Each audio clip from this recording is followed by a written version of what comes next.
Pau Guix, bienvenido. Pues Lo primero, encantado. muy buenas. Ya sabéis que las presentaciones las leo y así me quito de líos porque además aprenderse el currículum de este hombre daría para una tarde por lo menos. Pau Guix es productor de eventos, ópera, teatro y conciertos. Es gestor cultural, director escénico, realizador y productor de cortometrajes y videocreaciones.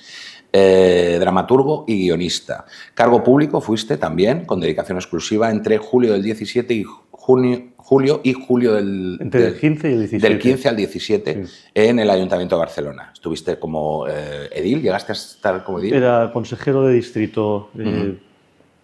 Luego, miembro del Consejo de Administración del ICU, que es el Instituto de Cultura de Barcelona, del 15 al 17 también. Licenciado en Historia, 3 másters y un posgrado universitarios relacionados con la producción de cultura. Socio fundador de Sociedad Civil Catalana, socio fundador de Plataforma Portabarnia, socio fundador de Asamblea Nacional Española, miembro de la CLAC, Centro Libre de Arte y Cultura, articulista de opinión en los medios digitales Crónica Global, ediciones Economía Digital, elcatalán.es, cataicos.eu, autor de los libros, esto lo vamos a hablar con más profundidad porque, de hecho, te queríamos para que nos hablaras de ese libro del Hijo de la Africana, que tanto ese como el de el último que has escrito en 2022, ambos colaboras con Sergio Fidalgo. Exacto, es mi editor. También un grande. Y yo es que creo que ese libro, tío, es clave para entender cómo vive un no nacionalista en Cataluña sin callar. Porque, claro, si te callas es fácil, pero si no te callas es más complicado, ¿no?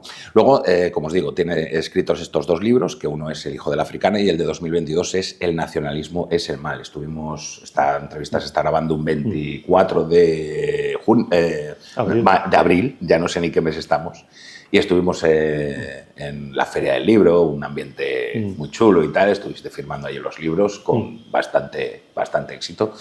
Y ya te digo, nosotros te queríamos justo por, aparte de todo tu activismo, ya hemos relatado, eres fundador de Sociedad Civil Catalana, de cómo se vive aquí en Cataluña, pues cuando no piensas como te mandan pensar, cuando no eres como te mandan ser, cuando tienes unos padres que no son de donde deberían de ser, ¿no? En ese libro, El Hijo de la Africana, yo creo que es lo mejor que se ha escrito o se ha relatado para entender cómo se vive, ¿no? Pero ya que estás, pues quisiera que nos... Claro, pues fíjate que cuando escribí El Hijo de la Africana me lo planteé como una recopilación de artículos del momento más duro que hemos vivido en Cataluña, que es de 2014 a 2017. Eran 4 años de artículos de una situación muy difícil. Situación que además algunos habíamos denunciado durante 20 años previamente o durante 30 años.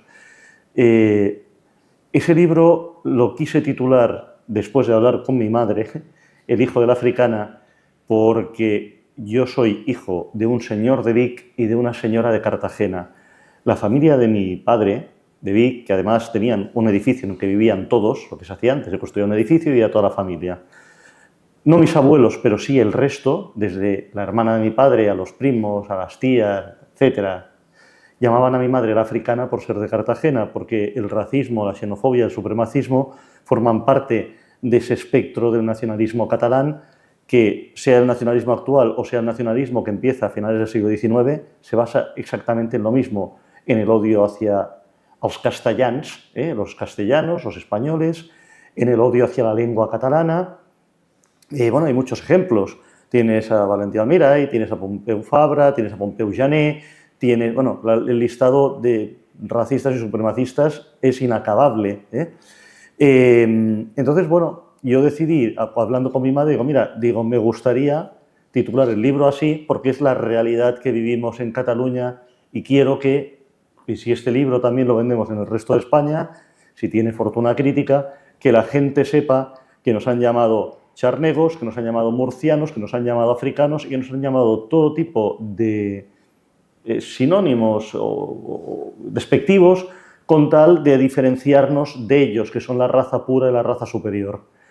Entonces, bueno, fue mi voluntad manifiesta de también honrar así a mi madre. A la mamá, ¿verdad? Claro. Pero acabas de decir que dentro de la familia, o sea, la parte de la familia catalana, ¿no? Menos mis abuelos. Mis abuelos no, pero el resto llamaban a mi madre la africana.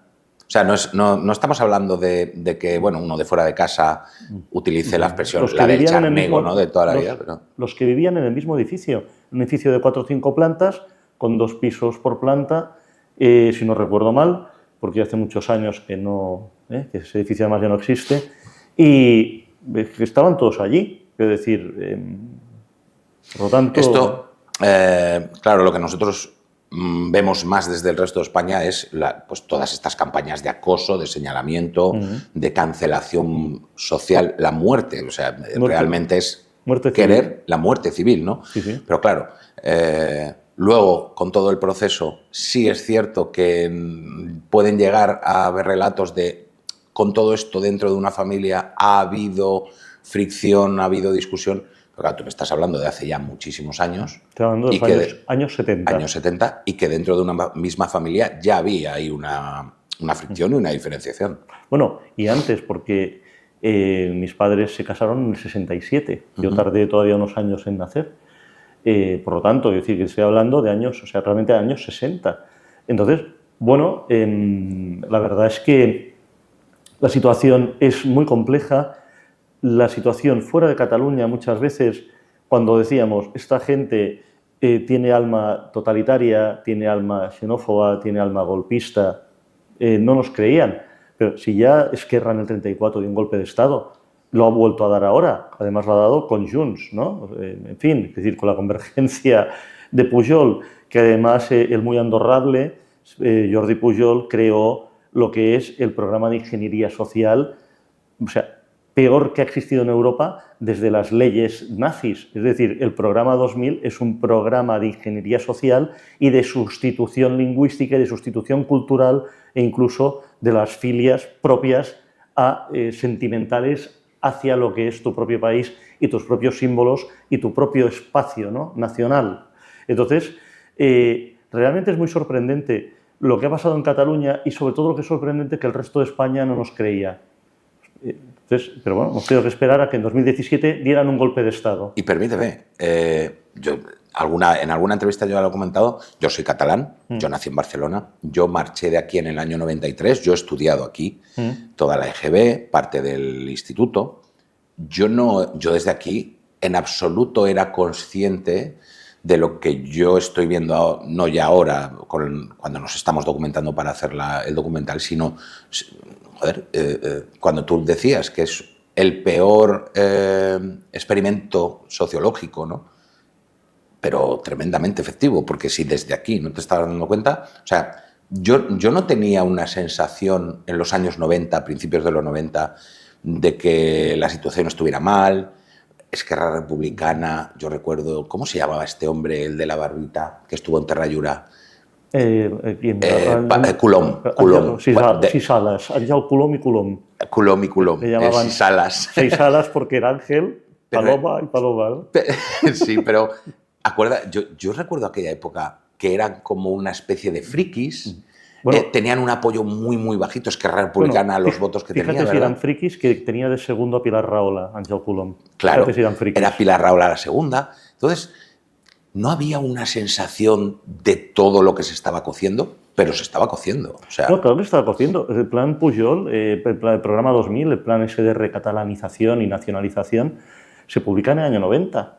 Entonces, y sale en El País, y sale en el periódico. Hay unas declaraciones de Pujol, creo que en televisión, sí, tiene que ser en televisión española, del año 81, donde ya habla de esto, no como el plan 2000, pero sí ya habla del el FEMPaís, habla de la lengua, que luego lo tocaremos, y se le ve en esa entrevista que es clave la lengua.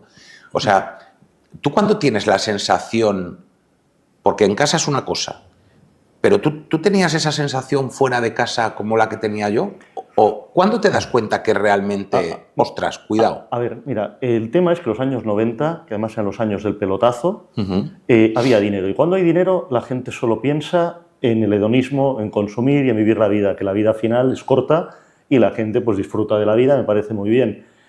pero corres el riesgo de que gente mucho peor que tú esté por detrás orquestando un programa de ingeniería social, en este caso, que va a acabar con toda esa bonanza que has disfrutado en los 90 y que le va a arrebatar cualquier tipo de posible bonanza a tus hijos y a tus nietos. Porque el nacionalismo al final es como la peste. Por donde pasa, todo muere.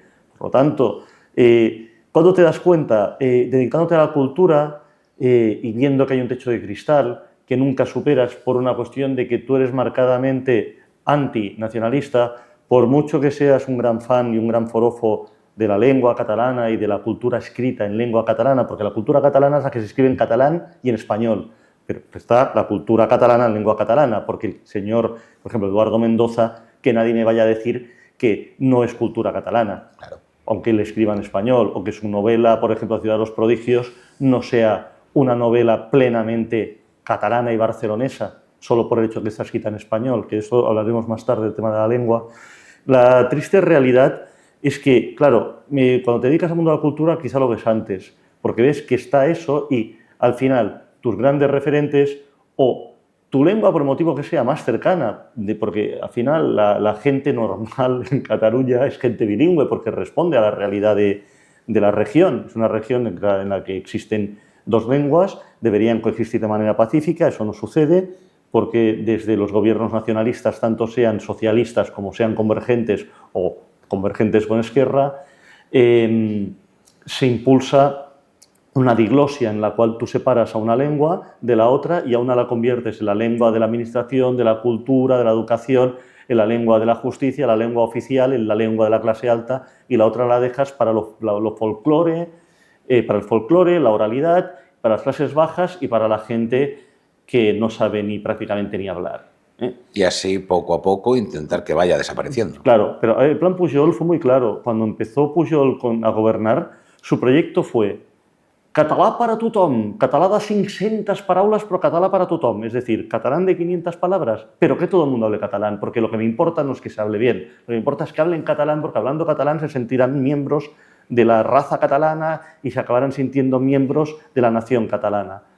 Entonces, claro, pero bueno, el secreto es que al final no son miembros de la raza catalana los que lo han comprado, como por ejemplo podía ser el señor Rufián, porque al señor Rufián sus amos siempre le seguirán considerando el charnego, el murciano, el africano, el que viene de fuera, nunca le considerarán a la altura de ellos, porque el nacionalismo tiene un componente xenófobo y supremacista altísimo. Una cosa es que tengan tontos útiles y los usen. Pero, y cuotas. Claro, y cuotas de tontos útiles, que por desgracia también las hay. Pero nunca les van a considerar como sus iguales. Jamás de los jamases. Nunca va a ser un Vallòbriga, un Pujol o un Millet. Siempre será un Rufián. Eso habría que... Supongo que se lo habréis dicho a Rufián alguna vez, pero él te dirá, no, a mí me quieren, ¿no? Sí, te quieren, sí. Te quieren... Hasta que no les hagas falta. No, te quieren ahí. Te quieren ahí. No mucho más arriba, ahí. Vamos con la parte política. A mí me gustaría empezar contigo por la Constitución. Cuando empezamos a analizar todo, nos damos cuenta que la Constitución hay que entender el momento de transición, hay que entender, venimos de una dictadura donde el poder, una vez muerto Franco, lo ostenta el ejército. Hay que encontrar una salida para que ese ejército entregue el poder, porque sí. Y luego hay que encontrar ciertas salidas. Entiendo que en aquel momento creen que hay ciertos problemas con los nacionalismos, con los independentismos regionales, tanto de Cataluña como de Vascongadas, y ahí se empiezan a articular ciertas cosas. Quizás es una salida para el Estado de las autonomías, quizás es lo que ya empieza Franco metiendo y dando prebendas en modo de industria, ciertas facilidades para que tanto catalanes y vascos estén tranquilos, no den guerra. Empiezan ya esas cesiones y se hace una Constitución que nos ha llevado a esto. ¿Crees que esa Constitución se redacta así, sabiendo que se va a llegar aquí? ¿O se redacta con una buena intención y al final la Constitución, como cualquier ley, hay que aplicarla y depende de quién la aplica para haber llegado hasta aquí. Hombre, si no recuerdo mal, hay 7 padres de la Constitución, ¿no? Entre los redactores. Realmente, yo creo que una parte lo hizo de buena fe pensando que jamás, después de lo que hemos vivido en España, de 4 guerras civiles, porque las 3 guerras carlistas, o la guerra civil la puedes llamar, o la 4ª guerra carlista... O incluso quinta, hay algún historiador que hablan de 5 guerras carlistas. Claro, o sea, pero después de haber vivido lo que hemos vivido, lo que quería la gente era reconciliación y lo que quería la gente era vivir en libertad y vivir dignamente y vivir con todos los recursos y las atenciones que te tiene que dar el Estado porque te lo quitan impuestos. Es decir, tener tu seguridad social, tener tu sanidad, tener tu protección por si pierdes el trabajo. El estado del bienestar. El estado del bienestar, ni más ni menos. Y además basado pues, en una idea socialdemócrata, venía al norte de Europa, de lo que debería ser un estado del bienestar. Hasta ahí, todo bien. El gran error es confiar y ceder con los nacionalistas, dejar puertas abiertas para que luego ellos puedan desarrollar lo que llegaron a desarrollar. Yo creo que nadie, cuando se vota la Constitución en el 78 y cuando se redacta previamente en el 77, nadie creía que se iba a llegar a lo que se iba a llegar, que los sucesivos gobiernos iban a ceder al chantaje de la minoría nacionalista respecto a la mayoría española, nacional, del conjunto de España, representada en algunos momentos por el Partido Socialista y en otros momentos por el Partido Popular, iban a ceder al chantaje de esa minoría nacionalista e iban a ir entregando competencias sin cesar, y competencias básicas que jamás tienen que ser transferidas, como la sanidad, la seguridad y la educación. Pero nadie no, ¿eh?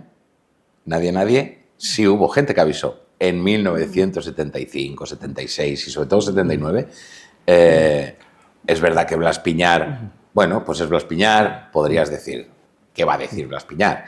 Es verdad que Fraga pone muchos problemas, pero es que hay una carta a La Vanguardia de Josep Tarradellas clavando lo que va a pasar después, cierto, con un odio visceral contra Pujol, pero avisando de, ojo, que esto que estáis haciendo va a llegar a lo que tenemos hoy. Claro, es que el problema de lo que tenemos hoy es que tenemos una fragmentación de la nación española que, a imagen y semejanza de la fragmentación que tiene el Partido Socialista Obrero Español, que se ha transmutado en la propia nación, esa fragmentación, ¿no? Esa fragmentación que tienen en federaciones de todo tipo. Entonces, ¿qué ha pasado? Que se han creado 17 comunidades autónomas, 2 ciudades autónomas, de las cuales hay muchas que viven en el continuo chantaje y en la insolidaridad, ¿no? Porque es que además esto es como una peste que se extiende al resto. Cuando empiezan Cataluña, Vascongadas, Navarra, Galicia... Andalucía hoy. Claro, por eso te digo que es como una peste Andalucía hoy, pero es que ha llegado un momento que tú en España levantas una piedra y debajo te aparece un nacionalista, regionalista, que se inventa una lengua que hablan 20 en un pueblo perdido de su provincia más alejada, y resulta que, claro, esa lengua ya es la lengua, pues, no sé, por ejemplo, como el asturiano o como todas estas cosas que estamos viviendo a día de hoy, ¿no? Lo que pasa es que lo que han roto es la igualdad entre todos los españoles, porque un español no puede ser ni más que otro español, ni menos que otro español, según la región en donde viva. No es aceptable un concierto y un cupo vasco ni navarro, mucho menos uno catalán, porque ya es la ruina absoluta para el conjunto de España. Si hubiera un cupo y un concierto catalán, como llevan pidiendo desde la época de Mas, el gran visionario.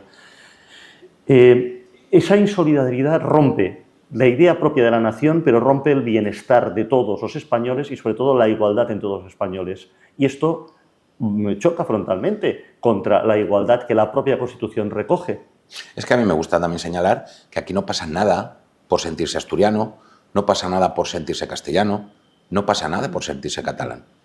El problema es cuando llega lo que tú dices, que es yo me siento catalán, pero es que me siento que soy mejor que tú por ser extremeño, o que tú por ser gallego, o que tú por ser castellano. O te llamo africano porque vienes de Andalucía. Porque vienes de otro lado, ¿no? O claro, porque vienes de Murcia, de la costa, te llamo africano. Claro, pero es que el problema no es ese, es que el problema es no solo es ese, el problema es que el dinero es limitado y tú lo que no puedes hacer es decir, por ejemplo, con Vascongadas, no queremos ver aquí a España, pero el déficit de las pensiones pagadlo vosotros, nuestro déficit de las pensiones, nos lo pagáis el resto.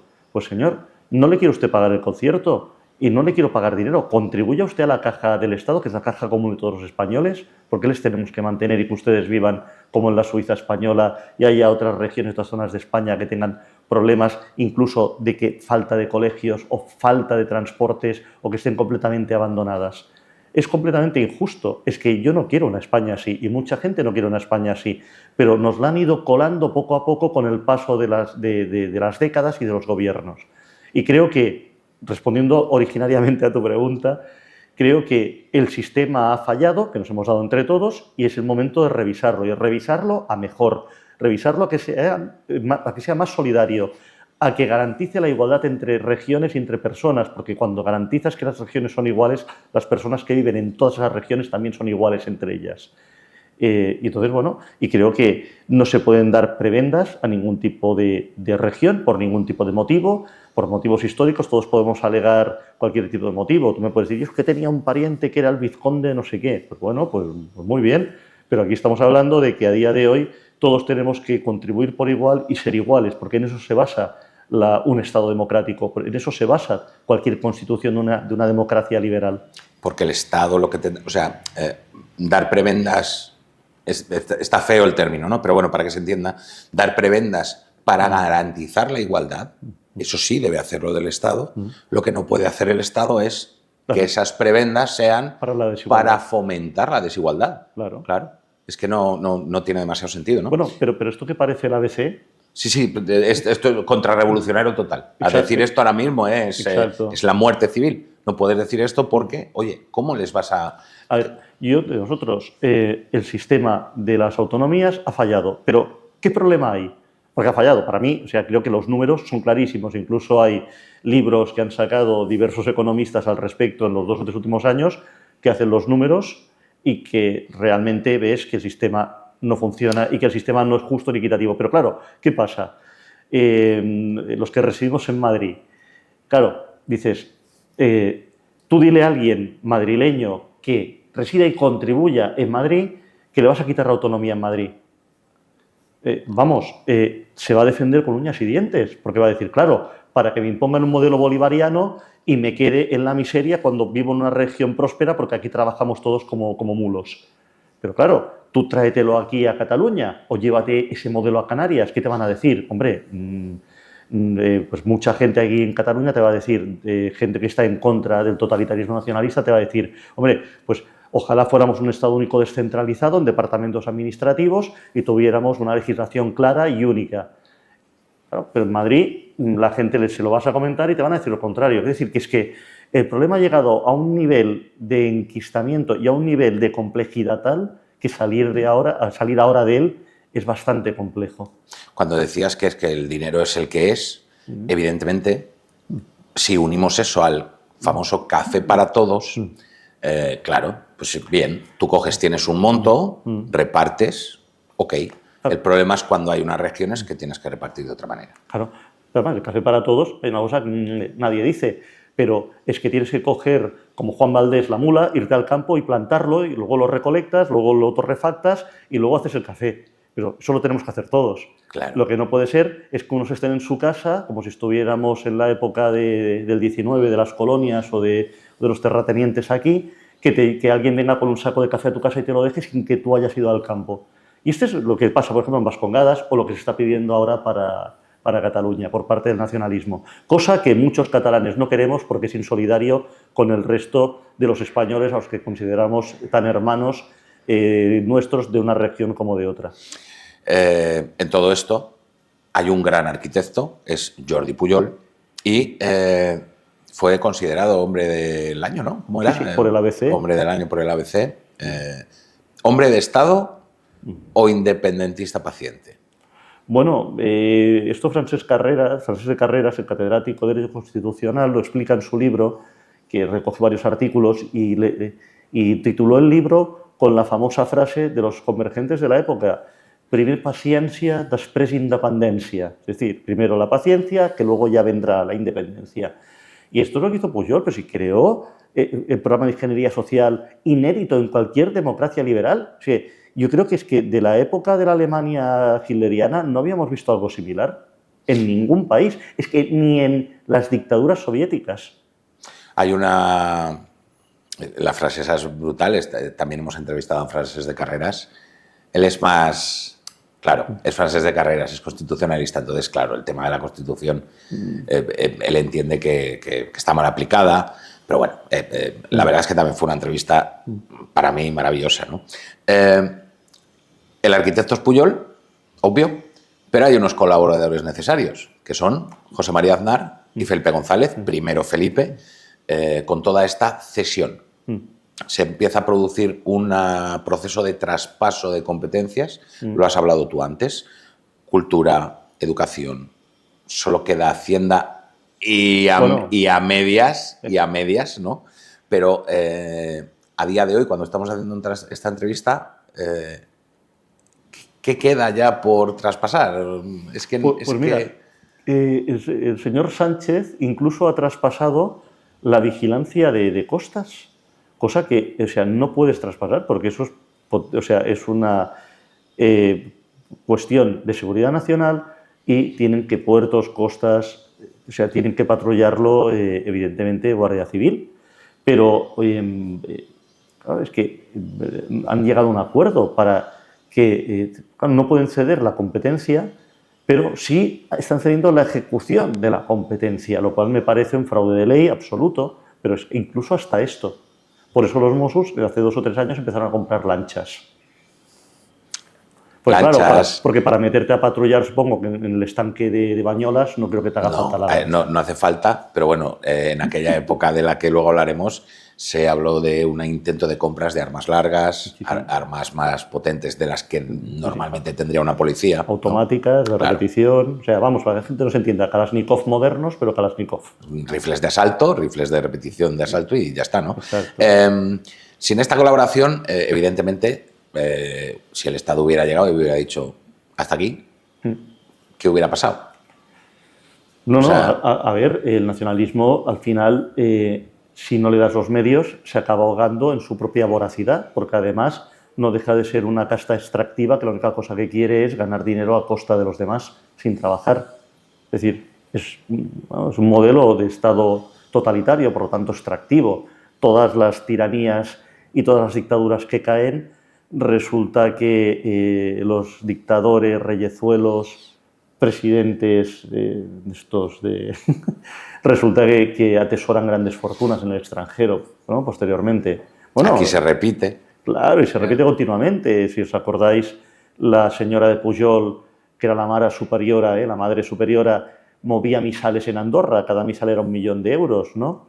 El señor Jordi Pujol tenía la herencia de l'avi Florenci, que cuando hemos sabido todos que Pujol Jr., el hijo, Jordi Jr., cogía con sus modelos de coches deportivos, Lamborghinis, Ferraris, Maseratis, cogía en el Palau de la Generalitat el dinero corrupto que parece ser que llegaba, lo bajaban abajo, él estaba esperando, lo metían en bolsas de basura y se llevaban en billetes de 500 euros a bolsas de basura a Andorra.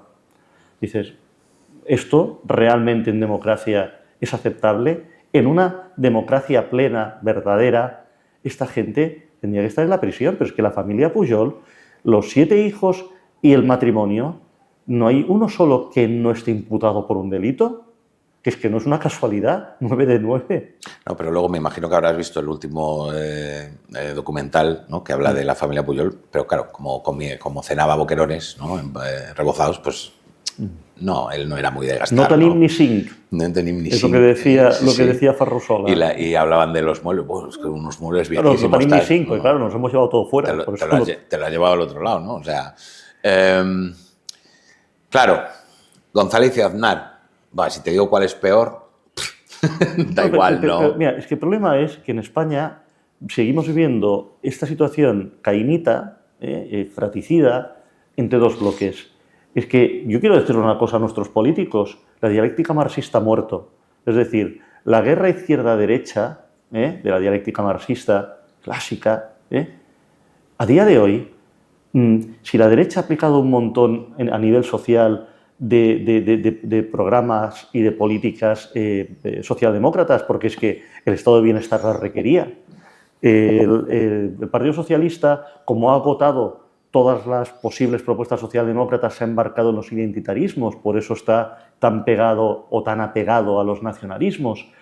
Pero es que realmente, señores de izquierda y de derecha, en el conjunto de España, yo entiendo que en las zonas que no hay problemas de nacionalismo periférico o regional, todavía pueden mantener esa dialéctica para seguir un confrontamiento para obtener mejores resultados electorales. Pero es que la realidad es que la sociedad ha cambiado. Estamos en el siglo XXI. Se han mezclado muchas propuestas. El 70 o el 80% del programa electoral de todos los partidos, al final, es el estado de bienestar basado en postulados socialdemócratas, que lo compra desde la extrema izquierda hasta la extrema derecha, pasando por todo el arco parlamentario.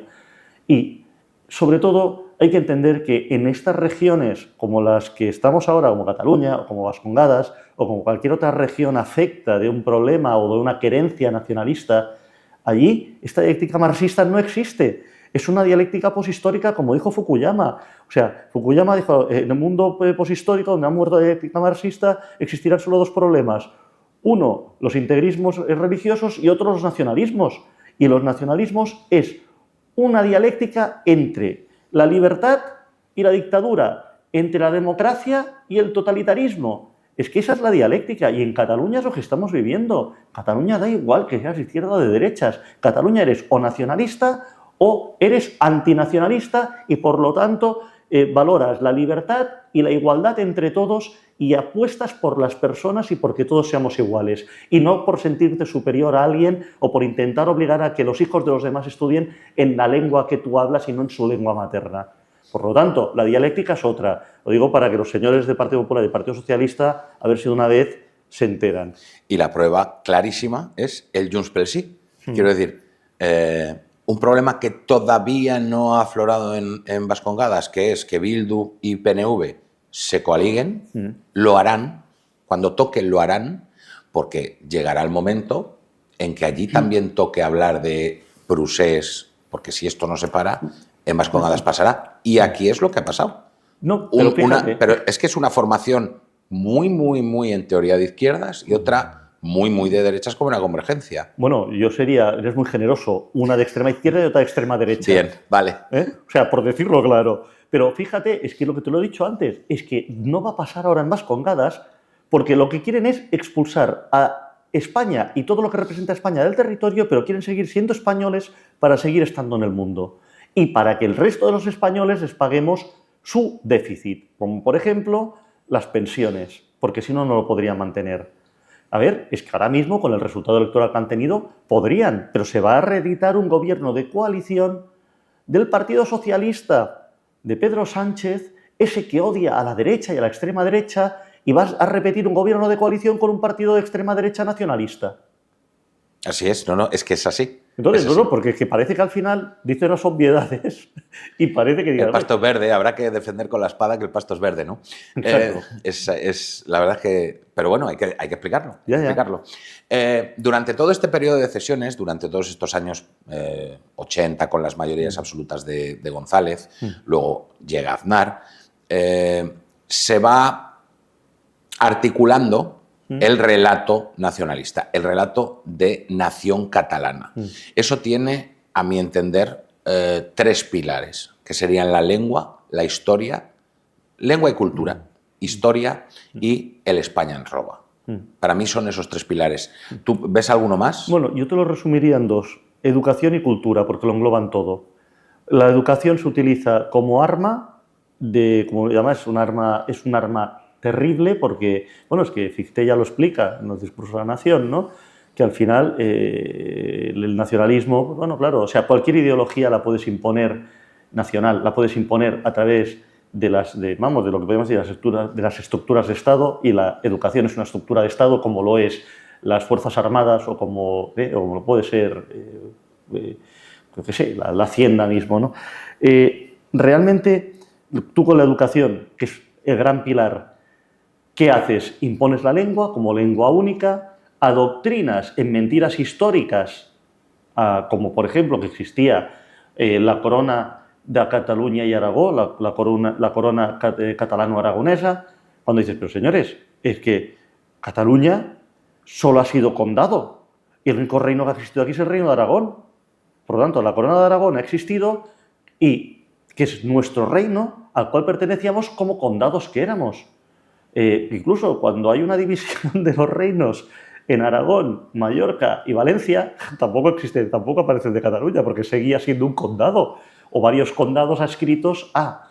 Entonces, claro, tú en la educación les metes la lengua a través de la inmersión lingüística, cercenando los derechos de los padres a pedir la educación de sus hijos en la lengua oficial de la nación española y en su lengua materna, porque además esto supone un retraso de aprendizaje de esos niños respecto a los niños que son catalanoparlantes, sean hijos de nacionalistas o no, porque hay muchos catalanoparlantes que no son nacionalistas, pero estás cercenando los derechos lingüísticos de esos padres y estás cercenando la capacidad de aprendizaje de esos niños porque es el doble de lenta que el de un niño al cual educas en su lengua materna. Pero tú no tienes derecho a escoger. Puedes estudiar 1 o 2 horas, hasta máximo 3, según la época educativa en la que te encuentres, ¿no? Entonces, explicas cosas como lo que te decía de la corona catalano-aragonesa, explicas también que el río es Ebro es un río que nace en tierras lejanas, por no decir que nace en otra parte de España. Entonces, fíjate lo poderosa que es, y ahí metes todo. En la educación metes una historia mixtificada, falsificada, creada ad hoc para los intereses de los próceres nacionalistas, metes la lengua como lengua única, te dicen que además que si esa lengua no la hablas, no la dominas, no vas a formar parte de su tribu y no vas a tener derechos a trabajos dignos. ¿A trabajar? No, ni a trabajos dignos, porque igual sí que acabas trabajando, porque al final hay ciertos trabajos que requieren de alguien que los haga, pero no vas a tener nunca la posibilidad del ascensor social porque te lo están negando por una cuestión lingüística y además pues estás, creando un mundo a tu imagen y semejanza según tu propio relato, un relato inducido, que luego creas masas informes en las cuales los individuos se van diluyendo. Luego tienes la otra gran pata que también engloba cosas que tú decías que es, como te he dicho, la cultura que engloba la comunicación, o sea, no solamente es un espectáculo, también es la comunicación. Por ejemplo, las televisiones, las radios forman parte de ese espectro, que se subvencionan, se dan ayudas para que retransmitan el mensaje nacionalista. Por lo tanto, es, la herramienta favorita de Goebbels, es el espacio perfecto para la propaganda. Y además, ya decía Goebbels, ¿no? Una mentira repetida 1000 veces acaba siendo verdad. Si te adoctrinan en el colegio y te imponen la lengua y luego los medios de comunicación siguen usando la lengua única de la raza superior y te machacan con la propaganda de sus propias ideas, al final, claro, hay gente que no se da cuenta en este proceso. Algunos despiertan de ese sueño oscuro de repente cuando ven que tienen un techo de cristal o cuando ven que se tienen que ir o cuando no entienden por qué no ganan un proceso de selección o no ganan un puesto público en la administración o por qué en una empresa acogen a uno que curiosamente tiene un apellido catalán. Es que es muy curioso, me acuerdo que Antonio Robles hizo un estudio y lo sacó en algunos artículos diciendo los apellidos mayoritarios en el Parlamento de Cataluña, los 135 diputados, son apellidos catalanes, de sonoridad catalana, según el concepto supremacista de los nacionalistas, ¿no? Pero García, González, Rodríguez, estos prácticamente no habían, y si habían, era pues, de partidos no nacionalistas. Por lo tanto, quiero decir que es una realidad en Cataluña el ser o el quererse parecer a alguien de la casta dominante, al final abre más puertas. Al final han hecho de la lengua un muro. Bueno, un muro, pero todo lo que han hecho es una herramienta política, no solo un muro, sino una herramienta de ataque a los derechos de los demás, a las libertades de los demás y sobre todo lo han convertido en el ariete de la ruina económica de una región que había sido próspera, de una región que había sido la envidia de España, porque era una región con gente trabajadora, con gente con ideas, con gente emprendedora que había buscado negocios, algunos más lícitos, otros menos lícitos, porque recordemos que gran parte de la burguesía catalana que ha apoyado toda esta basura procesista, muchos de sus abuelos hicieron la fortuna con el esclavismo. Por lo tanto, pero algunos hicieron negocios lícitos, otros ilícitos, pero durante muchos siglos en Cataluña... Sigue siendo emprendimiento, ¿eh? Aunque sigue siendo emprendimiento. Claro. Pero bueno. Ilícito o a día de hoy, amoral y para nada ético en su momento, pero por desgracia, quiero decir, el negocio que hacían también. Pues bueno, no hay que recordar el Congo belga, o sea, el Congo belga que cortaban brazos, manos y que aquello era terrorífico, pero bueno, pero quiero decir que era una cosa que pasaba en toda Europa en aquel momento, pero que Cataluña, el textil, las empresas, tantas cosas durante tantos siglos de gente que emprendía y que generaba trabajo, generaba industria y había dinero y era un motor, uno de los grandes motores de España, ha desaparecido porque el nacionalismo, como dicen los amigos de Dolça Catalunya, es anticatalán porque ha destruido Cataluña. La ha destruido económicamente, ya no solo socialmente, evidentemente hay una fractura social, pero abisal, que no vamos a recuperar ni a cerrar jamás, pero jamás. O sea, yo me moriré y me espero morirme ya a una edad provecta y muy mayor, pero yo no lo veré el cierre de esta herida, aunque viva hasta los 95 o los 100 años. Es que no lo veré. Pero han roto la sociedad, han destrozado la economía, han ahuyentado las inversiones, han ahuyentado el talento, los jóvenes salen huyendo porque no se quieren quedar aquí, lo mismo pasa en Vascongadas, por cierto, y han dejado esto como una tierra baldía, si citamos a Eliot, como una tierra quemada si citamos las guerras entre musulmanes y cristianos en la España de hace 10 siglos, ¿no? Entonces, una tierra de nadie. Es tan así el tema de la lengua que llega un momento, Pujol, que se da cuenta que está empezando a venir muchísima inmigración de Iberoamérica. Claro, ellos no vienen con el español aprendido, no tienen que esforzarse para comunicarse, ya viene de serie. Claro, entender eso como un problema ya te tiene que dar que pensar, porque cuando hablamos de los niños tienen que aprender inglés y tal, claro, lógico, si es un idioma que se está hablando en tantos países y hay tantos hablantes en inglés, lo lógico es llegar y decir, bueno, pues me gustaría que mi hijo supiera inglés, porque te da muchísimas más oportunidades. Esto es al revés. Esto estamos diciendo, no, vamos a erradicar un idioma que hablan 500 millones de personas. Porque es un nacionalismo etnolingüístico. Porque hablan una lengua, son una etnia. Y como son una etnia, tienen derecho a autodeterminarse como pueblo y a tener una nación propia. Es que eso es el kit de la cuestión. Es un nacionalismo etnolingüístico. Pero fíjate, alrededor de esto que comentas las maldades que hay.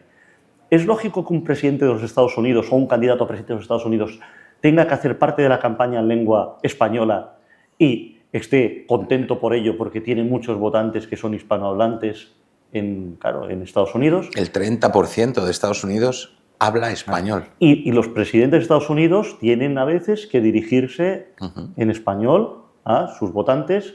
Por otro lado, Pujol, como te he dicho antes, o sea, basó su proyecto en catalán para todo el mundo, de 500 palabras, pero catalán para todo el mundo, porque era la base de la nación.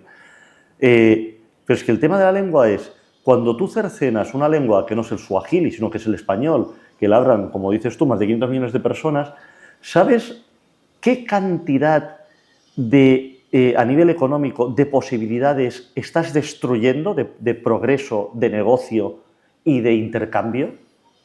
Pero claro, llegaron hasta el extremo, me lo comentaba un amigo que es abogado que lleva temas de extranjería, que a la gente que está aquí les pedían un certificado de catalán para el tema de la nacionalización. Lo cual es falso, porque el Ministerio no lo pide, pero a través de la Generalitat les obligaban a sacarse el certificado de lengua catalana.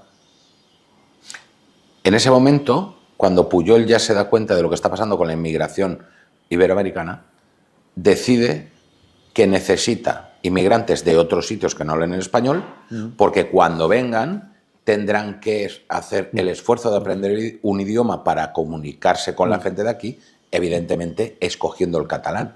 Y ahí empieza a venir una inmigración mucho más del Magreb, subsahariana y del este. Sí, pero el este aprende el español rapidísimamente. En cambio, el magrebí, realmente, claro, el problema que tenemos es que el magrebí sigue manteniendo su lengua porque en sus barrios no quiero decir guetos, pero sí en sus barrios, mantienen como lengua el árabe y mantienen su religión y no se integran a nivel social, como por ejemplo se integra una persona que viene de Centroamérica o de Latinoamérica, bueno, Sudamérica, o sea, Latinoamérica en general, que trae la misma religión, en este caso católica o cristiana, que existe en España, y trae la misma lengua y trae los mismos usos y costumbres sociales. Y es un tipo de inmigración que cuando llega ya, nada más llegar, tiene más fácil aportar al desarrollo de la región porque no tiene la dificultad lingüística, ni la dificultad laboral, ni la dificultad social. Pero tú decides, con tal de acelerar tu proceso nacionalizador, prescindir ese tipo de inmigración, hacer como una gentrificación de inmigración y sustituirla por inmigración que no te trae ni esa lengua, ni esas costumbres, ni esos usos sociales. Y por desgracia, porque en esos países hay mucho más subdesarrollo en el Magreb que no en América Latina. Por lo tanto, lo que haces es ir, no decirte en contra, pero sí, bajar el listón del desarrollo de tu región. ¿Por qué? Porque es que, claro, una región se desarrolla cuanto más competente es la gente que hay en esa región y las empresas que lo conforman.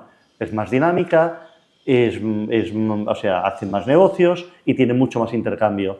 Pero claro, en este caso se produce lo contrario. Pero es que lo más gracioso de todo es que hace semanas, si os acordáis, salió Salvador Illa y otros líderes nacionalistas quejándose del exceso de inmigración subsahariana y magrebí porque que vería Cataluña y que no querían más. Está ahí grabado. Salieron diciéndolo hace poco, pero si sois vosotros que lo habéis traído precisamente porque pensabais que trayendo gente que habla árabe los ibais a obligar a hablar catalán y que ya no usarían el español. Lo que también no saben es decir, vale, me parece muy bien, pero esta gente está muy apegada a sus ideas y sus costumbres y al final sí que habrá República Catalana, pero no la República Independiente de Cataluña, sino que igual en el 2050 se encuentran con la República Islámica de Cataluña. Porque además también hay una sustitución en la pirámide poblacional, porque el catalán no se reproduce y, en cambio, toda la gente que viene de estas regiones tiene una tasa de reproducción altísima, tienen muchos hijos. El catalán a duras penas tiene un hijo y esta gente tiene 4 o 5 hijos y al final es posible que acabe existiendo un partido islámico y que acabe existiendo una república islámica dentro de varias décadas. En cuestión de cruzar los Pirineos, tenemos un ejemplo clarísimo de lo que puede pasar. Claro. Y esto solo es un análisis objetivo, pues que yo no estoy diciendo ni que sea bueno ni que sea malo. Quiero decir, es un análisis objetivo de lo que ha sucedido y de lo que puede pasar. Porque es que cuando dices esto te tildan de racista. Obvio, claro. Pero, esto es la realidad de lo que ha sucedido y es nuestra obligación hacer un análisis y contar lo que vemos y lo que creemos. Porque cuando tú dices eso, nosotros decimos eso, el relato lo tumbas. Ese relato claro, que aquí se iban a atar los perros con longaniza, que aquí de postre tarta todos los días, bueno, pues lo que se ha dicho siempre, claro, llega un momento que dices, bueno, pero la realidad ¿cuál es? Porque lo del España no roba, vale, está muy bien. Lo de la fiscalidad, venga, vale, correcto. Podemos entrar no deberíamos, pero si quieres entramos a mirar a ver el tema de la fiscalidad y la financiación autonómica.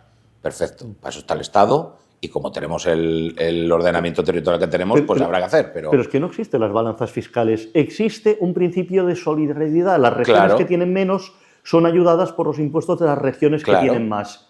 Por lo tanto, si hay que darles unos buenos cercanías o construir unas líneas de tren que faltan en Extremadura y se pagan con el dinero de antes de Cataluña, ahora sobre todo con el dinero de Madrid, de la Comunidad de Madrid, porque la Comunidad Catalana cada vez genera menos, pues hay que pagarlo porque es solidaridad entre una nación, entre iguales en una nación. Pero hay regiones que no tienen la fortuna de tener ese desarrollo industrial económico. Y tiene que ser el Estado el que garantice, como decíamos antes, que Extremadura produzca más. ¿Por qué no lo puede hacer? Porque lo está llevando todo a Cataluña y a Vascongadas. Y como decías, el dinero es el que es. A las regiones ricas. Es que menudo INRI. A las regiones ricas. Le estás enviando el dinero a las regiones ricas que solo hacen como un niño consentido y mimado de pedir más y más y llorar y patalear. Es que no es aceptable, porque está rompiendo ese principio de solidaridad y ese principio de ayudar al desarrollo de los demás. Porque es que además tienen que tener en cuenta que al final lo que se fabrica aquí, su mercado interno, son a los que les estás negando enviar ese dinero. Porque es tu mercado interno. Porque tu industria no se mantendría si tu mercado interno no te compra. Es que, claro, la economía es algo muy delicado, es casi una orfebrería. Pero esto no forma parte del discurso del nacionalismo. Y luego decías lo de España nos roba. Bueno, aparte de que es falso, de que Madrid paga y contribuye muchísimo más a la caja del Estado que a la región catalana, es que hay cosas de mucha mayor bajeza moral. Si os acordáis, durante la pandemia ya no era España nos roba, España nos mata. Y de Madrid al hielo, con H, porque os acordáis que los muertos iban al Palacio de Hielo. Al Palacio de Hielo, sí. Esto es la bajeza moral del nacionalismo. Esto es la cara más burda de todo totalitarismo. Y esto la gente lo tiene que tener en cuenta. El ñordos, todas estas historias. Sí, pero ¿no? Pero ñordo dices, bueno, o fascista o tal, pero ¿España nos mata? Sí, como si estuviera sido independiente, ¿no? Pues cuando la peor gestión se hizo en Cataluña y la peor gestión la hizo además el señor Illa como ministro de Sanidad y la peor gestión la hizo la Generalitat de Cataluña. No, es que no sé quién puede pensar a lo mejor que como si en Italia no hubiera muerto gente, como si en Francia no, como si solo hubiera muerto gente en España, ¿verdad? Y como estamos dentro de España nos están matando. Es un razonamiento evidentemente de frenopático. Exacto. Vamos a parar aquí un momentito. Nada, vamos a entrar ahora con Tabarnia. Quiero entrar con Tabarnia. Es que esta a mí me encantó. Entiendo, bueno, pues que ahora ya no, ya pasó el momento, pero quiero que me digas a quién coño se le inventó, se le pasó eso por la cabeza, porque es una genialidad absoluta. Así que nada, volvemos en nada. Para vosotros, en nada. Muy bien. Bueno, pues antes de la pausa, cuando hemos ido a hacer un pis y esas cosas, habíamos llegado al momento Tabarnia. Lo primero, ¿de quién es la genialidad de a quien se le ocurre esto de Tabarnia? Bueno, la autoría está discutida entre gente, pero yo creo que lo más importante es que en el momento que una persona un día de Navidad festivo, como no había nada, fue a televisión y habló de esto y a partir de ahí, pues las casualidades de la vida, ¿no? Explotó y se generó este movimiento que fue como, fue como un huracán aquí en Cataluña. Creo que lo importante es que se movilizó la gente, que por primera vez se recogió ese espíritu de resistencia al nacionalismo, de lucha, que había desperdiciado Ciudadanos con las innumerables y sucesivas meteduras de pata de Albert Rivera, de Inés Arrimadas y de todo el tropel de gente que estaba en la directiva, Carlos Carrizosa, José María Espejo, etcétera. Como la gente se sentía abandonada y se sentía que además Ciudadanos había sacado un resultado de 36 diputados en las elecciones del año 17, estamos hablando que Tabarnia explota a finales del 17, principios del 18, la gente, ante la inacción y la inactividad de Ciudadanos, a pesar de ser el primer partido del Parlamento, minoría, bueno, sin gobierno, sin nada, pero la fuerza más votada y la que tenía más representantes, ya se había organizado a lo largo de ese año como resistencia varias gente que eran las brigadas de limpieza, que para mí es el gran embrión de Tabarnia, de ese espíritu, porque fue un espíritu, gente que salía por la noche a quitar pues toda la porquería que se iba poniendo, además sucesivamente se fue añadiendo cosas, al final había carteles de presos políticos, había sobre todo esteladas y había lazos amarillos. La porquería más habitual eran estos tres modelos, ¿no? Entonces, bueno, esta gente que salía a retirar lo que las administraciones deberían haber retirado o deberían haber prohibido, no solo eso, es que colaboraron a ponerlo, porque había muchas cosas en mástiles municipales, por una cuestión además de neutralidad ideológica del espacio público, porque el espacio público es de todos y no puede ser tomado por ninguna ideología y mucho menos en las instituciones oficiales que representan al conjunto de la ciudadanía en una democracia. Entonces, ese espíritu yo creo que que Tabarnia se asienta sobre el espíritu ya manifestado por una serie de gente que se ha organizado en brigadas de limpieza y se genera un movimiento muy potente al cual se adhiere muchísima gente. ¿Por qué? Porque Tabarnia representaba el ideal de libertad que 40 años de nacionalismo habían cercenado en Cataluña. Libertad de lengua, libertad de pensamiento, libertad de territorio. Porque estábamos diciendo, si vosotros os queréis independizar, pues nosotros nos independizaremos de vosotros para seguir siendo España. Es lo que te iba a preguntar. Lo que se hace, la genialidad es ponerles frente al espejo de la autodeterminación, de ese derecho a la autodeterminación, del llegar y decir, vale, tú te quieres, si tú tienes derecho de autodeterminación, yo también. Y como yo lo tengo, tú te independizas, pero aquí, en Tabarnia, que es una zona que comprende Barcelona, un poquito Tarragona y tal, voy a hacer un referéndum a ver si me independizo de Cataluña. Sí, pero para ser españoles. Sí, sí. Que esto tiene que quedar claro, que no era un segundo movimiento secesionista, era un movimiento que comienza como cómico, pero que coge un gran vuelo e incluso una gran seriedad para independizarse de la República Catalana para volver a ser o seguir siendo España. Y ahí, claro, el independentismo, tú le llegas y le dices, es que yo me independizo, y estamos hablando de Barcelona. Se quedan en nada. Se quedan en nada. O sea, Barcelona y su área metropolitana se quedan en nada. Hay 5,5 millones de habitantes, se genera la mayor parte del dinero.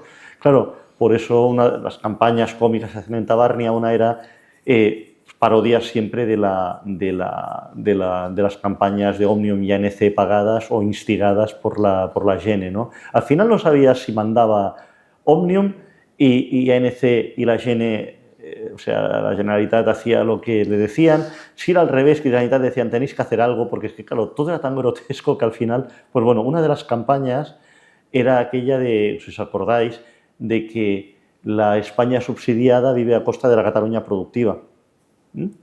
Y nosotros, pues me acuerdo que en las múltiples coñas y campañas que se hicieron, hicimos una que era que la Cataluña subsidiada vivía a costa de la Tabarnia productiva, ¿no?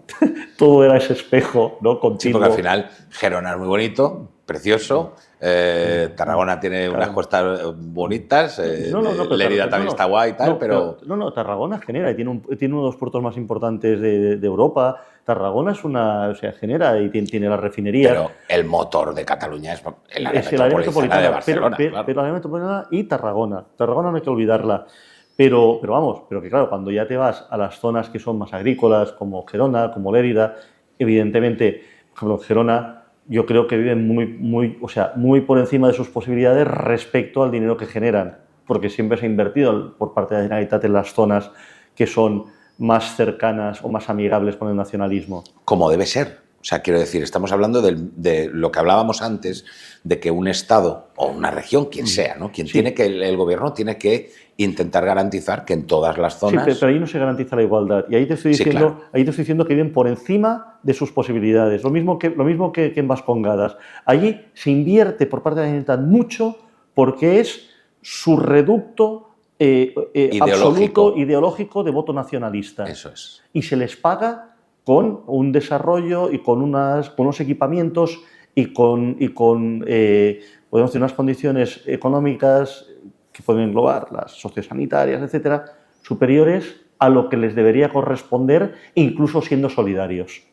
Sí, porque otra cosa es llegar y decir, bueno, pues voy a bonificarte el vino, ¿vale? Pues mira, tú produces vino, se te bonifica. Más claro. Pujol no quiso construir el metro para Zona Franca, que Zona Franca es una zona de gente trabajadora y mayoritariamente castellano parlantes. En cambio, invirtió no sé cuántas cosas en territorios que eran protonacionalistas o pronacionalistas o nacionalistas. Pero en cambio, hasta que no desapareció de la Generalitat Convergencia, no se construyó el metro para la gente trabajadora, que la mayor parte es voto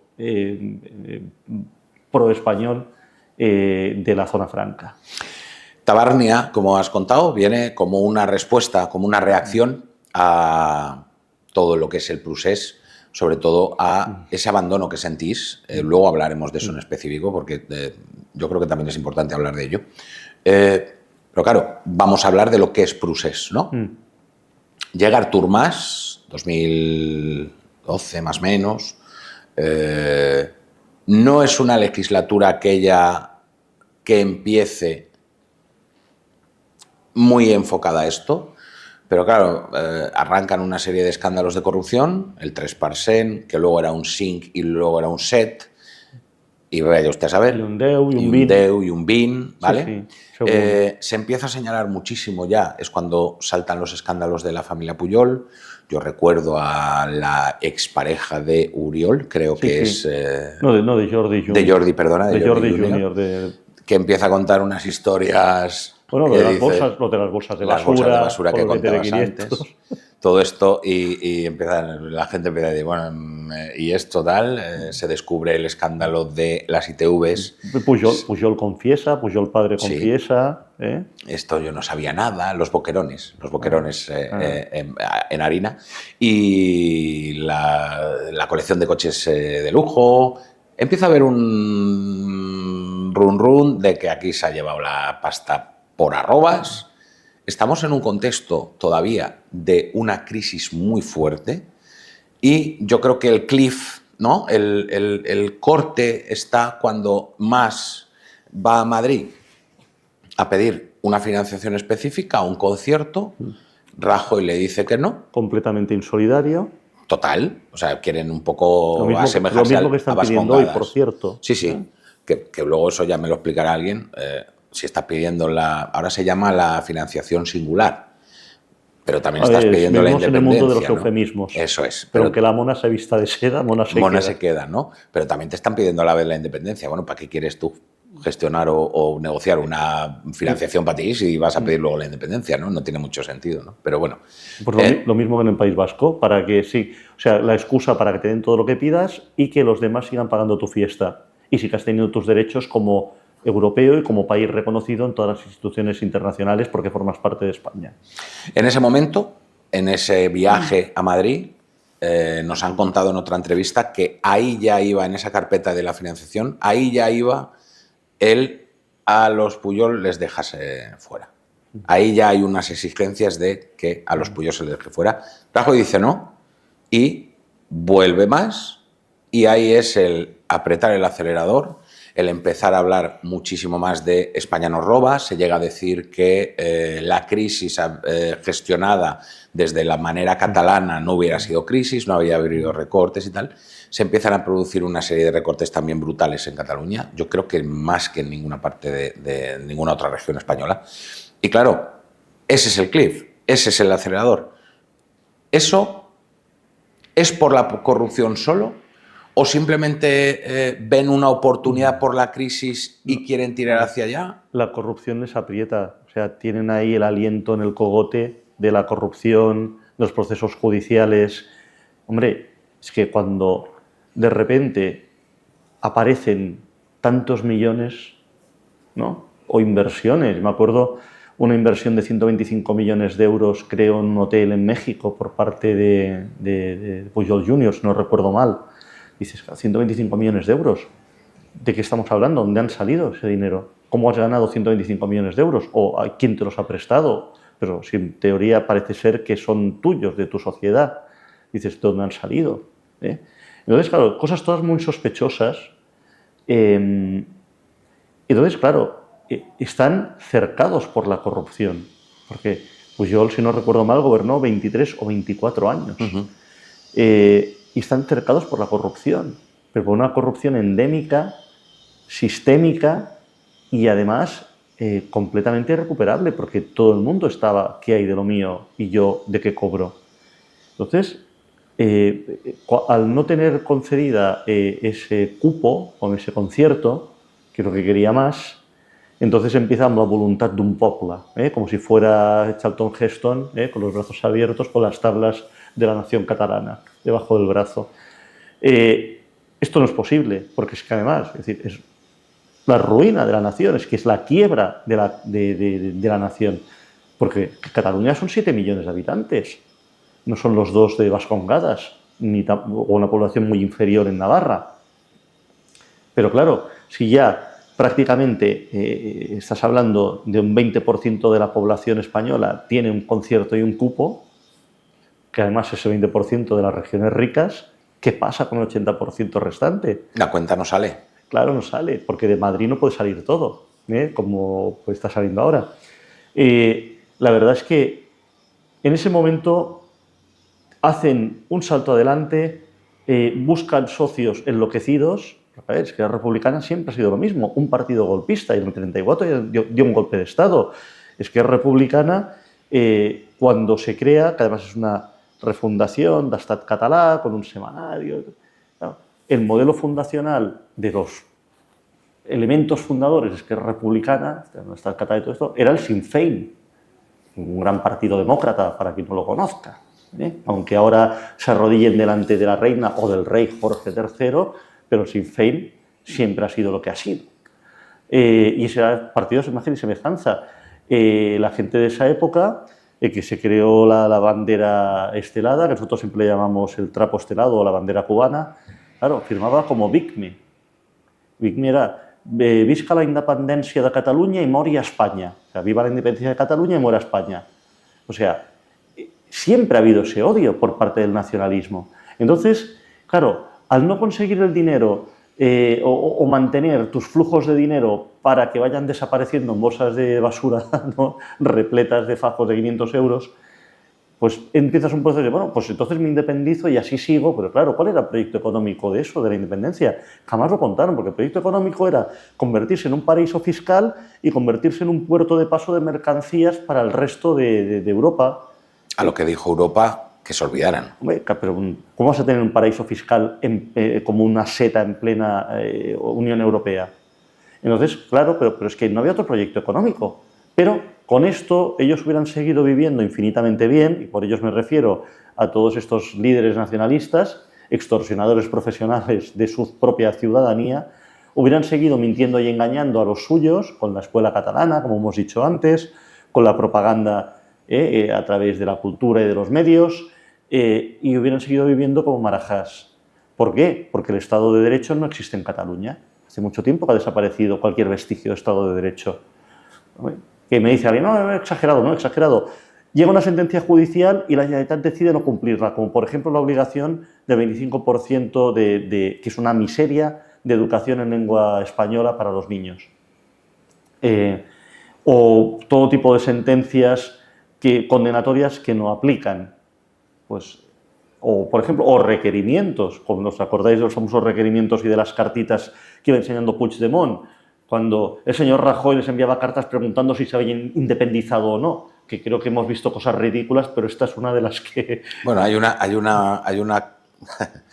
actuación de Garzón preguntando si Franco se había muerto. Pero bueno, sí, son este tipo de historias que no tienen mucho sentido, ¿no? Ya. Es que llegamos a ese 2014 que, como la famosa historia de Men Who Never Who, ¿cómo era? El hombre que nunca existió, ¿no? Llega el referéndum que nunca se realizó, ¿no? En palabras el Butifarrendum 1. Butifarrendum 1. Pero que existir existió. O sea, el del 9 de noviembre. El del 9 de noviembre de 2014. Ahí ya hay una serie de requerimientos, ahí ya hay un intercambio de correspondencia entre el Estado español y la Generalidad, donde ya se les está diciendo, oye, que esto no, que esto no, que esto no, y aún así tiran para adelante con unos resultados, si nos paramos a analizar. Yo en alguna de las entrevistas me he parado a pensar si es conveniente el analizar esos datos, porque... Pues, a ver, partiendo de que el jefe de la oposición, que era Junqueras, estaba en la mesa contando votos, que podías votar 5 veces, que el censo electoral lo habían sacado de no se sabe dónde, igual de los padrones municipales, que era una irregularidad detrás de otra. Es como si tú te montas en tu casa un referéndum de no sé qué y dices que el resultado ha sido...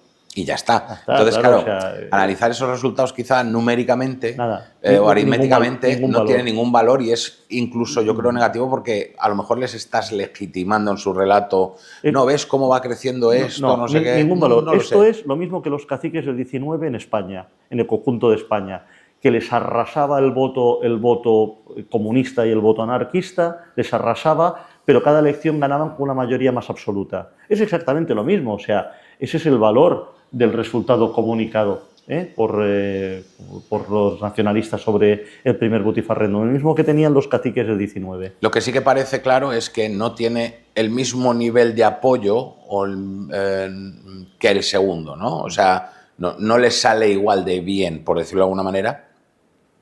Entonces, ¿realmente había en ese momento la intención que hay en el segundo? ¿O simplemente es una primera toma de contacto, es un medir con el Estado a ver hasta dónde pueden llegar? Bueno, yo creo que es lo que tú dices, ¿no? En una partida de ajedrez, los que juegan ajedrez lo sabrán, hacen un primer movimiento para ver cuál va a ser la respuesta del oponente, porque saben que cuando hagan un segundo, que la respuesta va a ir en la línea de la primera y ya prevén un plan.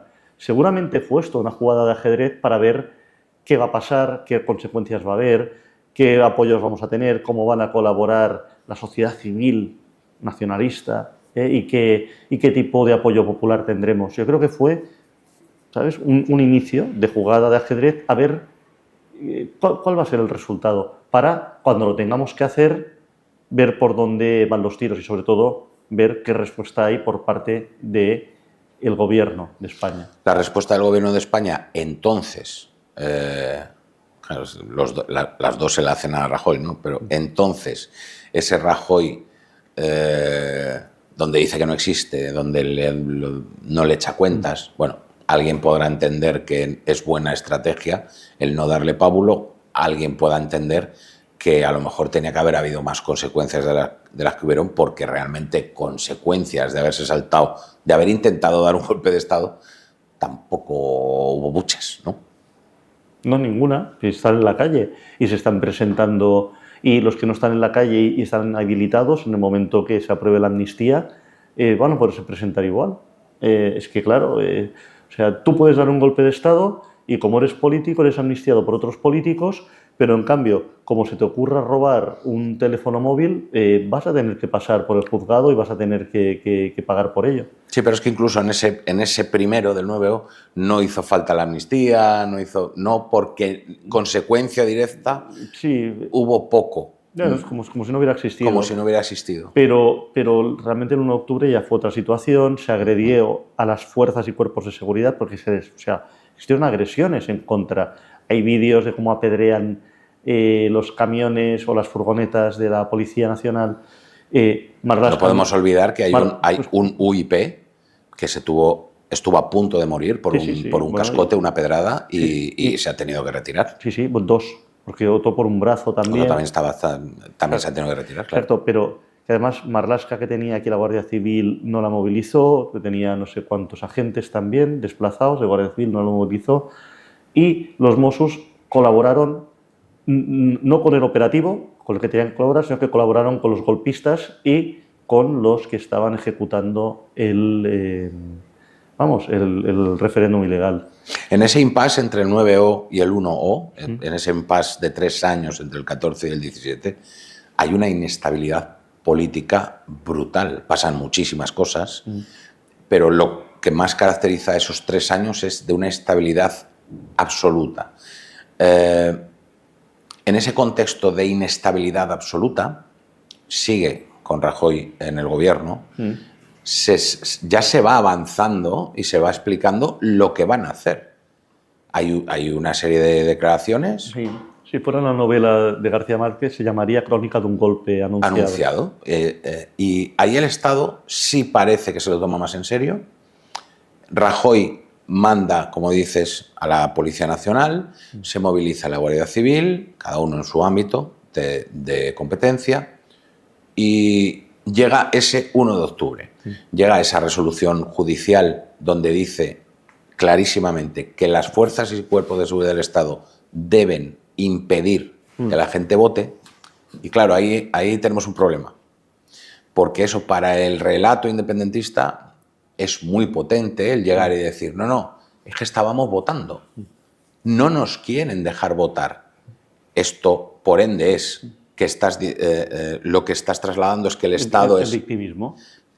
Sí, pero es que estás trasladando también Un que el Estado Estado totalitario que es, no te dejan votar. Es el otro, no el tuyo. Porque estás haciendo una votación ilegal para dar un golpe de Estado. Pero claro, ellos no entienden que es una votación ilegal, sino que es voluntad popular. Todo esto viene pues porque en esos años Televisió Catalana, la TV3, RAC1, la Tarribas... La 2 de Sant Cugat. Eso es. Que esto que la gente se olvida, pero es peor que la TV3. Ajá. Se está durante todos esos 3 años metiendo presión. ANC, Òmnium, todas las asociaciones. Que hacen marchas por la libertad. Las marchas, las cadenas humanas que se hicieron en una diada.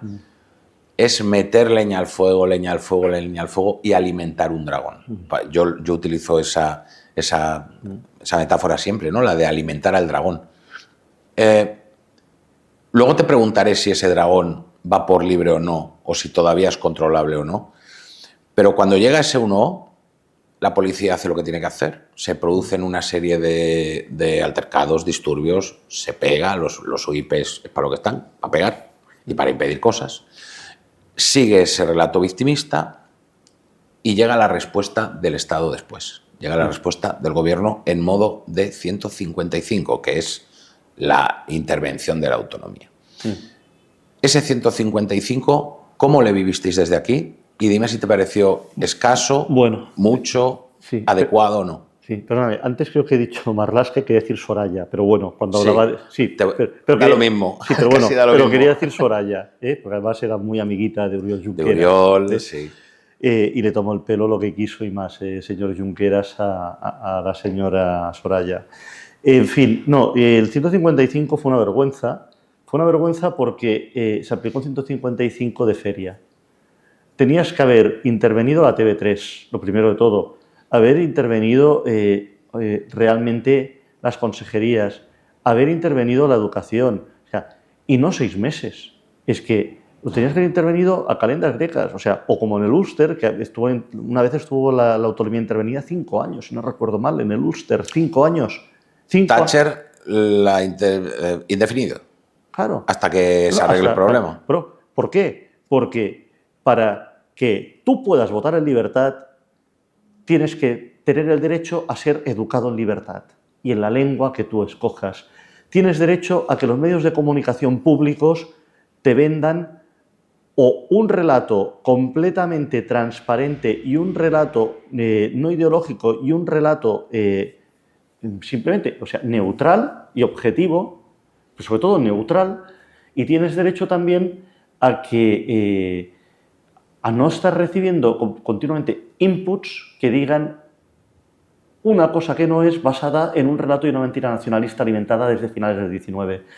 Si tú, para conseguir esto, tienes que intervenir 5 años o 10 años, es lo que tendríamos que haber hecho, porque es que como no se hizo una intervención de feria, pero de feria me refiero de feria de luces, bombillitas brillantes y carpas y olor a grasa quemada. Eso es lo que se hizo.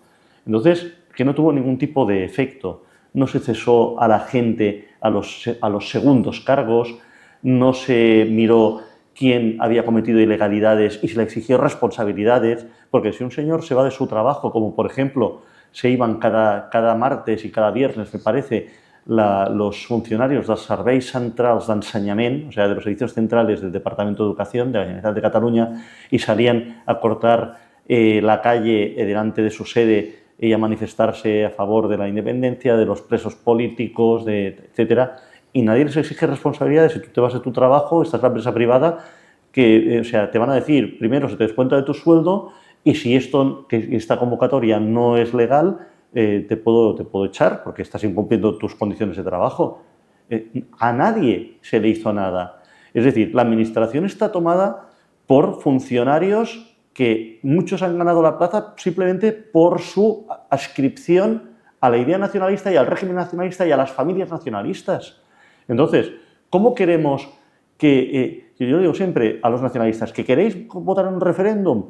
Para votar en un referéndum tenemos que tener una sociedad catalana libre durante al menos 25 años, para que todo el mundo piense lo que ellos decidan pensar teniendo las informaciones que tienen y aplicando un juicio crítico y aplicando un análisis decidan qué es lo que ellos creen que es bueno o lo que es cierto y lo que no. Pero no lo que vosotros impongáis.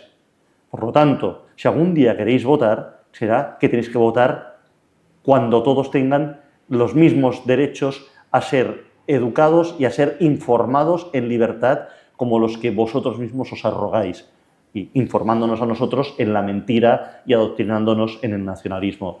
Entonces, o sea, no se quitó por el 155 nada de todo esto. Fue simplemente un parón de 6 meses, pero un parón que además coincidió con los procesos judiciales, que además muchos de estos procesos judiciales se iniciaron por demandas de un partido político, no por la acción directa de la Fiscalía del Estado, ni del Gobierno, ni el partido del Gobierno.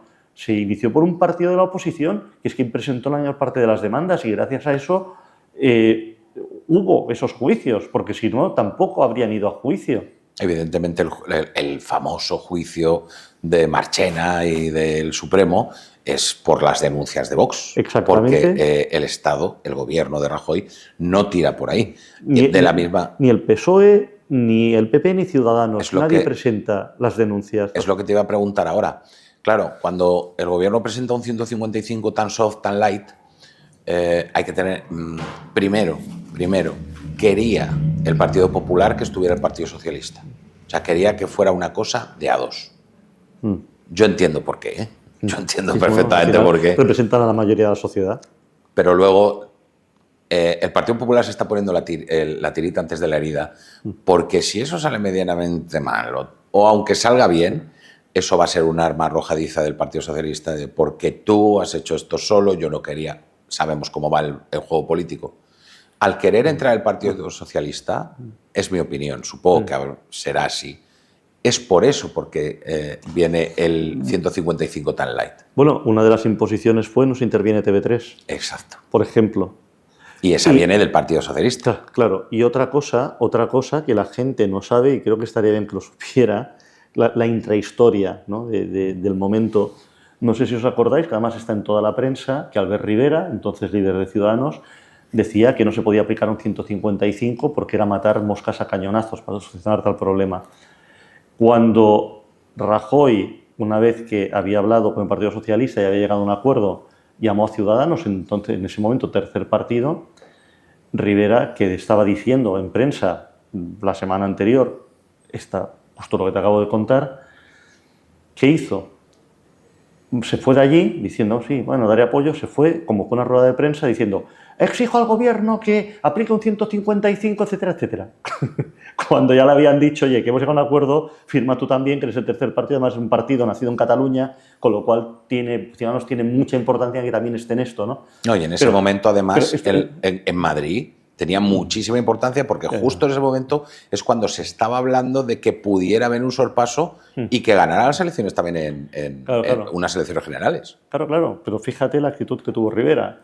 ¿Por qué? Porque ya desde el 2015 se había abandonado esa idea de Ciudadanos como el Partido de la Resistencia en Cataluña. En el 15, Girauta, Arrimadas y los suyos de aquí, de su ejecutiva, estaban obsesionados con convertir a Ciudadanos en el principal partido de la catalanidad, partido central de la catalanidad.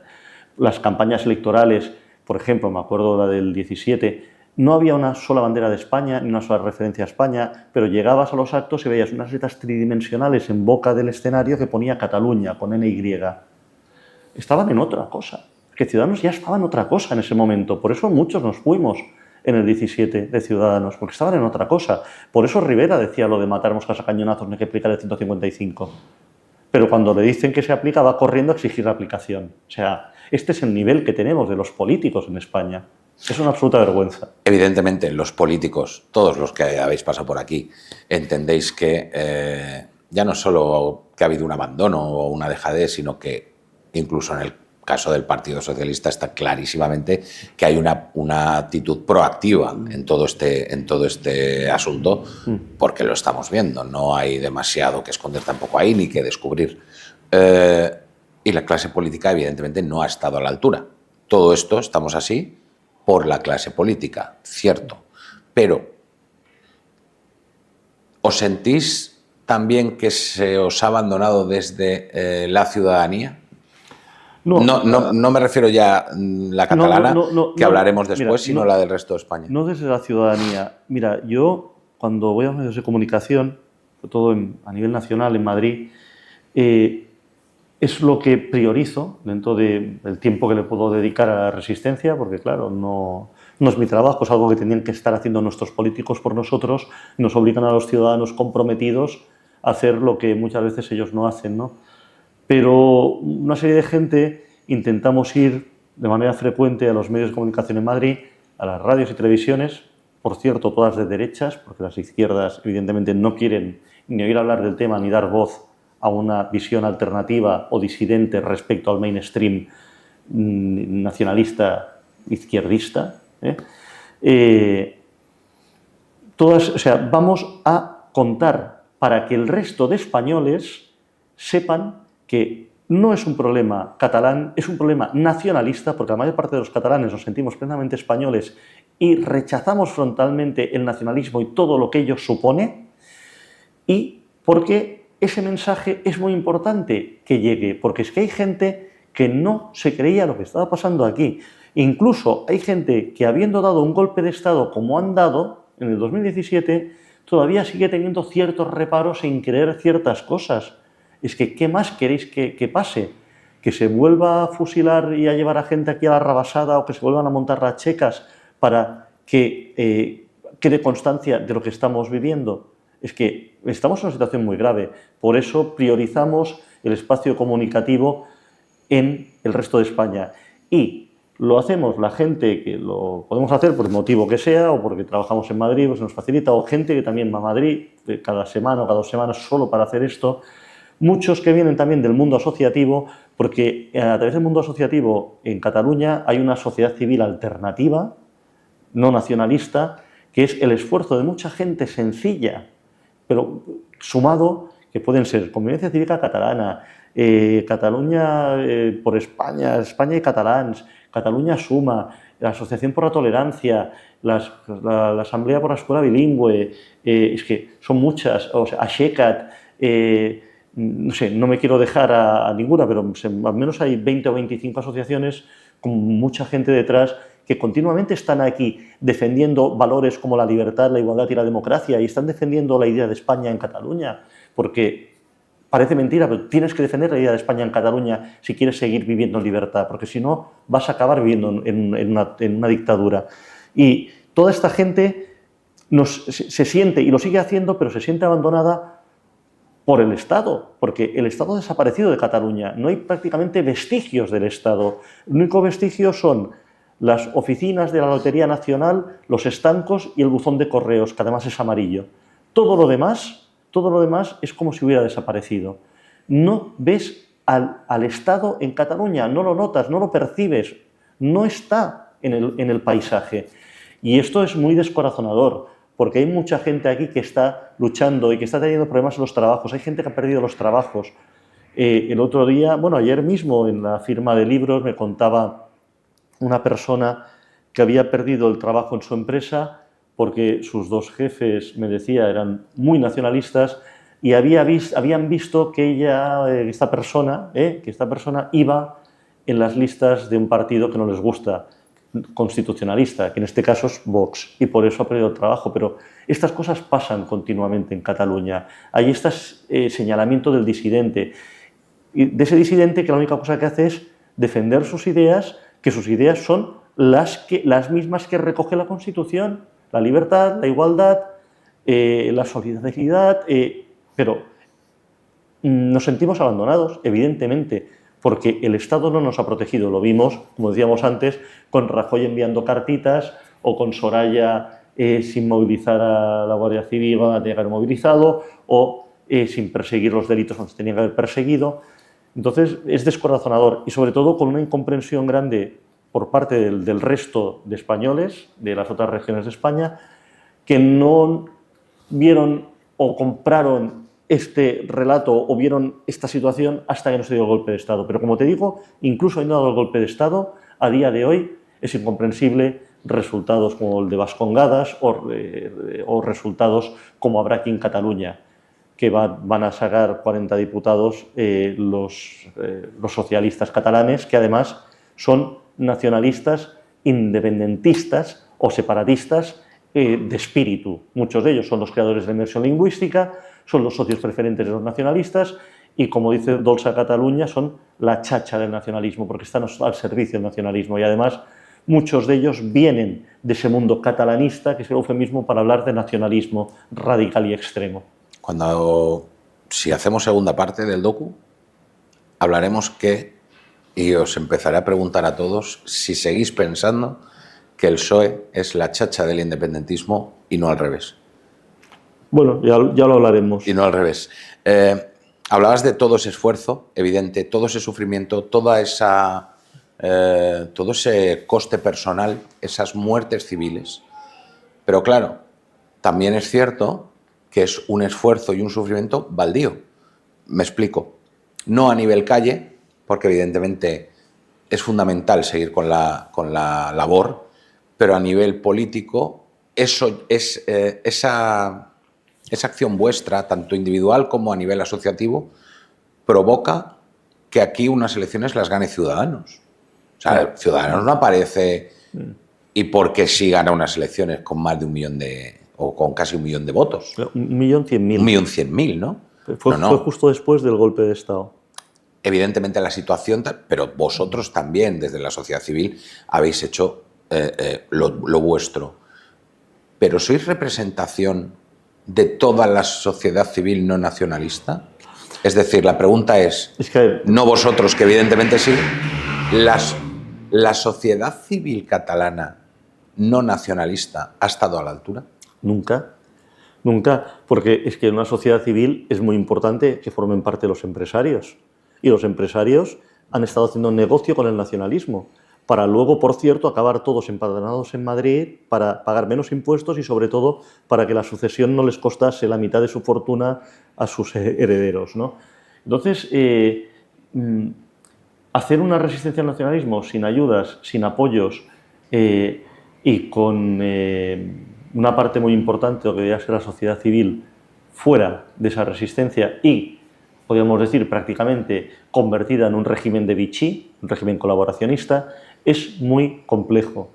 Pero, a pesar de todo, gracias a un montón de gente, al 1 millón de personas que salieron a la calle el 8 de octubre y el 27 de octubre, se paró un golpe de Estado. Que además, es que imaginaos lo que es una ciudad inundada con una manifestación de 1 millón de personas. Una ciudad que creo que debe tener 1.600.000 habitantes. Había 1 millón de personas en la calle, en 2 manifestaciones. Es algo insólito. Por cierto, que a la primera no fue el Partido Socialista y a la segunda fue visto el éxito para no perder voto, pero perdió mucho voto.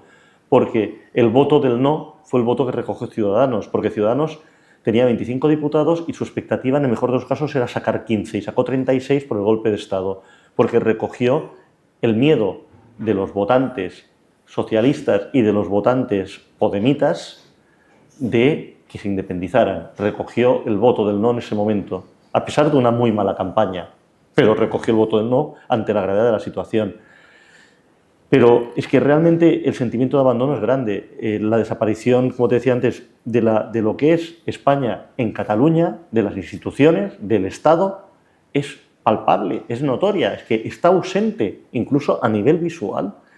Por lo tanto, hay desazón, hay desafección con todo lo que los nacionalistas consideran catalán, porque son relatos nacionalistas que no tienen nada que ver con el verdadero relato tradicional de lo que era la sociedad y la cultura catalana, pero también hay desafección respecto hacia lo que es España porque nos ha dejado abandonados. Por lo tanto, esta doble desafección creo que es grave que la sufran los ciudadanos de Cataluña, que son, digo, ciudadanos de Cataluña me refiero, no como nación evidentemente, pero ciudadanos españoles que viven en Cataluña, que sufran esta desafección porque cuanta mayor desafección, más fácil le pones a los totalitarios que impongan su régimen del terror nacionalista.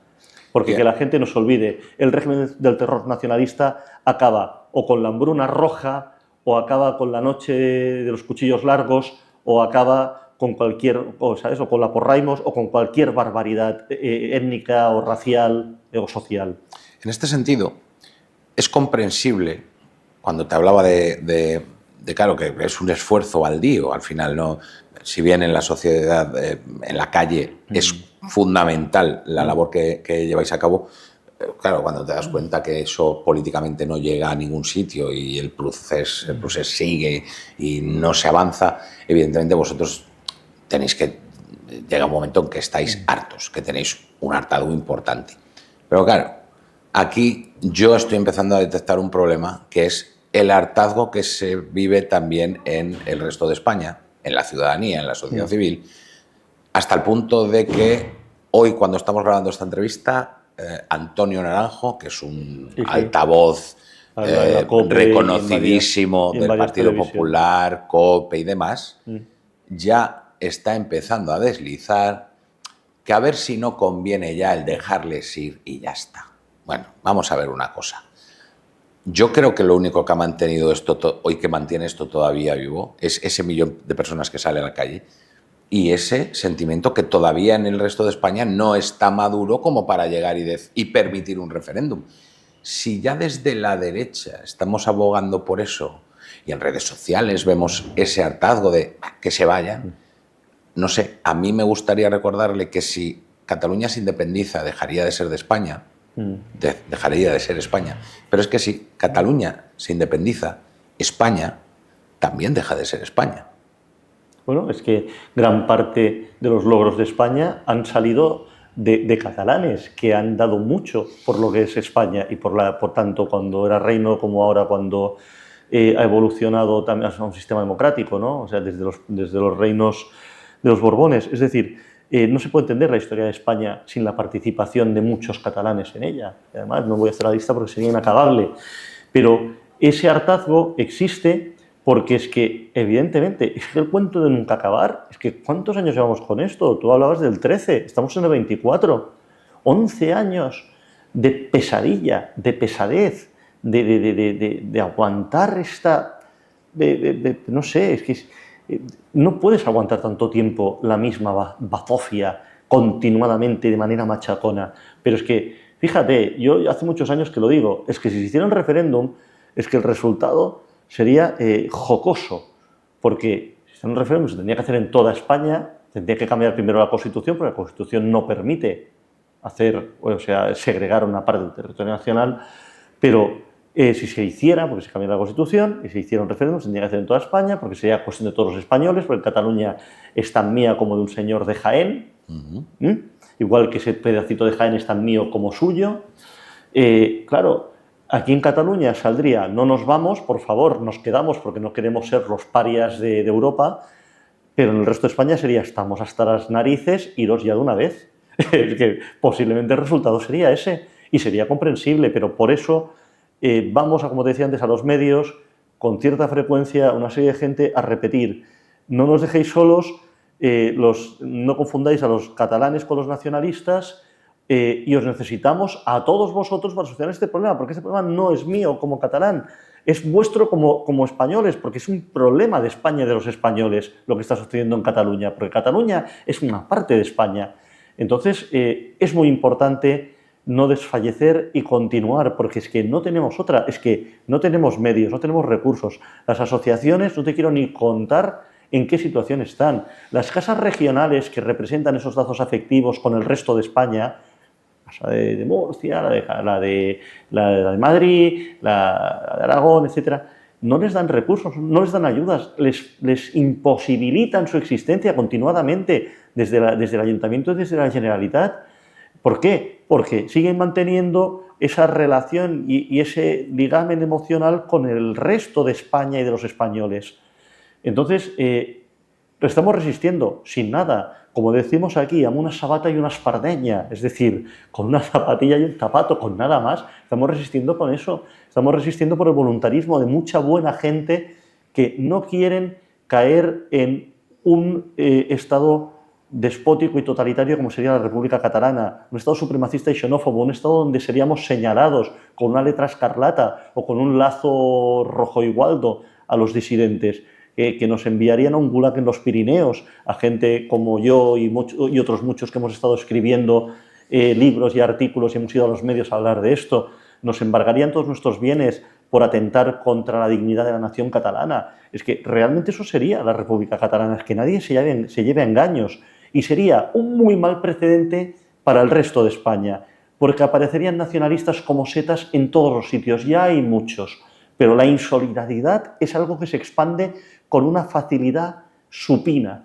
Por lo tanto, rehuyan de eso, ayúdennos, no nos dejen solos. Sin ustedes no podemos derrotar al dragón nacionalista, a este leviatán. Es un leviatán muy poderoso, pero necesitamos la ayuda del resto de los españoles. Nosotros estamos haciendo demasiado para los que estamos activos, los que somos y los recursos que tenemos, que son cero, ninguno.